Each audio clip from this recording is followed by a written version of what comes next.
एक बार की बात है, एक गांव में एक ब्राह्मण रहता था। उसको अपने विवाह की बड़ी चिंता हुई। उसने कार्तिकेय जी से व्रत की विधि पूछी और विधि के अनुसार व्रत किया। व्रत के प्रभाव से जब वह किसी कार्य से विदेश गया तो वहां के राजा की लड़की का स्वयंवर था। राजा ने प्रण किया था कि जिस राजकुमार के गले में सब प्रकार से हथेनी माला डालेगी, मैं उसी के साथ अपनी प्यारी बेटी का विवाह कर दूंगा। शिवजी की कृपा से वह ब्राह्मण भी उस स्वयंवर को देखने की इच्छा से राज्यसभा में एक ओर जाकर बैठ गया। नियत समय पर हथिनी आए और उसने जयमाला उस ब्राह्मण के गले में डाल दी। राजा ने अपनी प्रतिज्ञा के अनुसार बड़ी धूमधाम से अपनी कन्या का विवाह उस ब्राह्मण के साथ कर दिया और ब्राह्मण को बहुत सा धन व सम्मान देकर संतुष्ट किया। ब्राह्मण सुंदर राजकन्या पाकर सुख से जीवन व्यतीत करने लगा। एक दिन राजकन्या ने अपने पति से प्रश्न किया, हे प्राणनाथ, आपने ऐसा कौन सा भारी पुण्य किया था जिसके प्रभाव से हथिनी ने सब राजकुमारों को छोड़कर आपको वरण किया? ब्राह्मण बोला, हे प्राण प्रिय, मैंने अपने मित्र कार्तिकेय जी के कथनानुसार 16 सोमवार का व्रत किया था, जिसके प्रभाव से मुझे तुम जैसी रूपवान पत्नी की प्राप्ति हुई है। इस व्रत की महिमा सुनकर राजकन्या को बड़ी हैरत हुई। वह भी पुत्र की कामना करके इस व्रत को करने लगी। शिवजी की दया से उसके गर्भ से एक अति सुंदर, सुशील, धर्मात्मा और विद्वान पुत्र उत्पन्न हुआ। माता और पिता उस देव पुत्र को पाकर अधिक प्रसन्न हुए और उसका लालन पालन अच्छी प्रकार से करने लगे।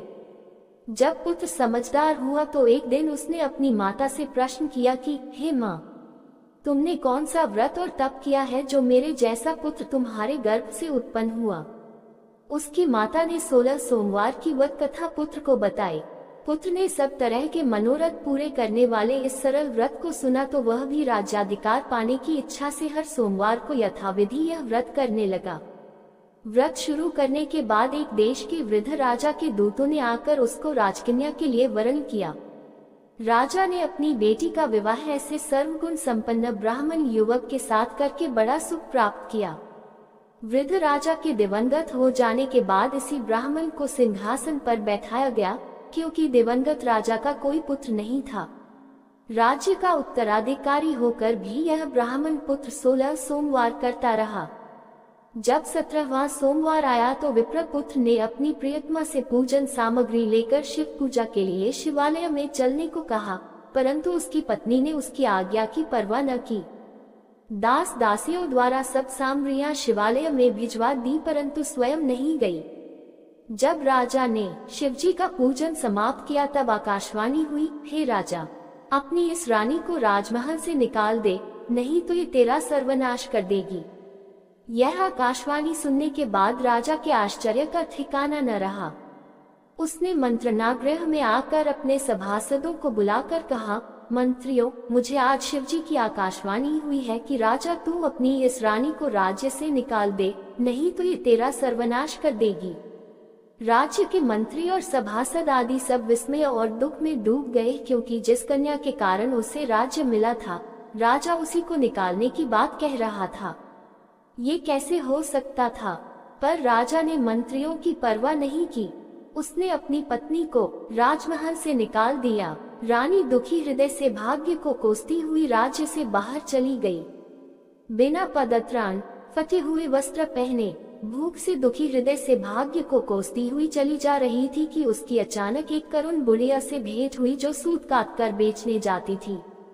रानी की करुण दशा देखकर वह बोली, चल तू मेरा सूत बिकवा दे, मैं बूढ़ी हूँ, भाव करना नहीं जानती हूँ। ये बात सुन रानी ने बुढ़िया के सिर से सूत की गठरी उतार कर अपने सिर पर रख ली। थोड़ी देर के बाद आंधी आ गई और बुढ़िया का सूत पोटली सहित उड़ गया। बेचारी बुढ़िया पछताती रह गई। उसने रानी को अपने से दूर रहने को कहा। इसके बाद रानी एक तेली के घर गई तो शिवजी के प्रकोप के कारण तेली के सभी मटके उसी क्षण चटक गए। तेली ने भी रानी को अपने घर से निकाल दिया।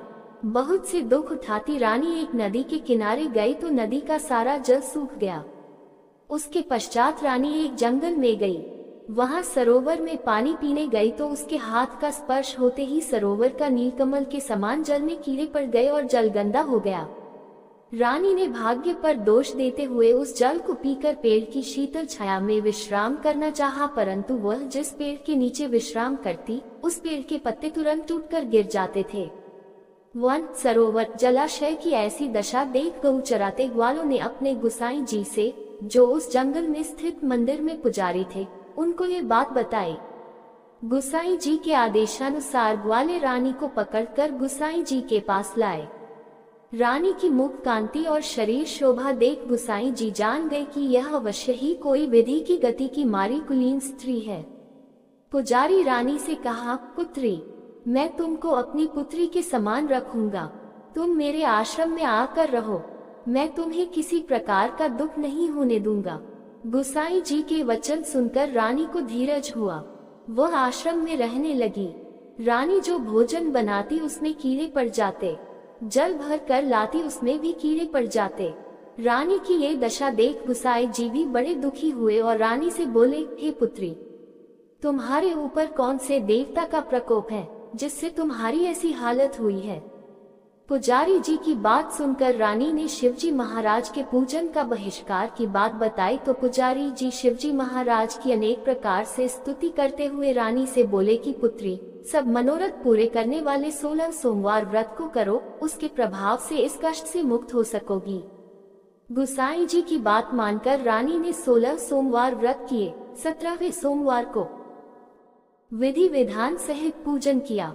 उस पूजा के प्रभाव से राजा के हृदय में विचार आया कि रानी को गए हुए बहुत समय बीत गया, न जाने कहां कहां भटकती होगी, उसे ढूंढना चाहिए। ये सोचकर रानी को तलाश करने के लिए राजा ने चारों दिशाओं में दूत भेजे।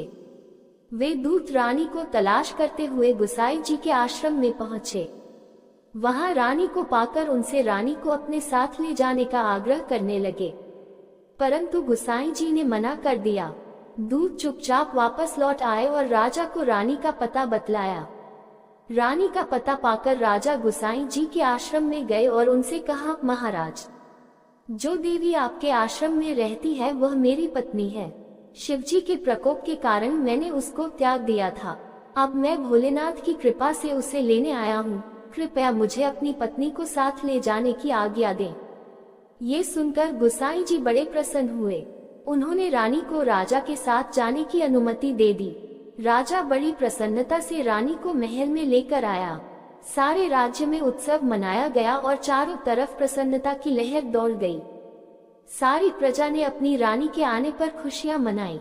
राजा और रानी फिर नियम पूर्वक 16 सोमवार के व्रत का पालन करते हुए बहुत समय तक आनंद पूर्वक भूलोक पर निवास करते रहे। अंत समय में दोनों को मोक्ष स्वर्ग की प्राप्ति हुई। इस प्रकार जो मनुष्य 16 सोमवार के व्रत को श्रद्धा पूर्वक करता है, उसकी सभी मनोकामनाएं भगवान शिव जी की कृपा से पूर्ण होती है और उसे मोक्ष की प्राप्त होती है। अगर वीडियो अच्छी लगे तो लाइक करें और कमेंट में हर हर महादेव जरूर लिखें।